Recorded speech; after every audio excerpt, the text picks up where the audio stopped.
கட்சி நிறுவனர் ராமதாஸ், கட்சியை வந்து 35 வருஷம் வளர்த்தெடுத்தவர் அவர். அவர் கூட இருக்கின்ற வன்னியர் சங்க பல தலைவர்கள் அன்புமணியால் வெளியே போனாங்க. இப்போ நேற்று இவர் நம்முடைய வேல்முருகனுடைய சகோதரர் போய் பார்த்தாரு, திருமாவளவன். அவங்கெல்லாம் வந்து அந்த காலகட்டத்தில் ராமதாஸோட கூட இருந்தவங்க. ஏன் வெளியே போனாங்க? அன்புமணியால் வெளியே போனாங்க. அடுத்த கட்டத்துக்கு ஒரு தலைவர் வந்திருக்காருல்ல. நீங்க எல்லாரும் வந்து கோக்கா இது மணி மாதிரி இருக்க மாட்டாங்கல்ல.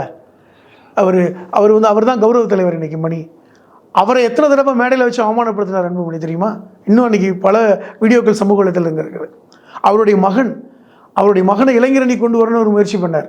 அதை முட்டுக்கட்டை போட்டவர் அன்புமணி. இன்றைக்கி வந்து அதையெல்லாம் பொறுத்து கொண்டு இருக்கிறாங்க சிலர். ஆனால் பலர் வன்னியர் சங்க தலைவர்கள் வெளியேறினாங்க.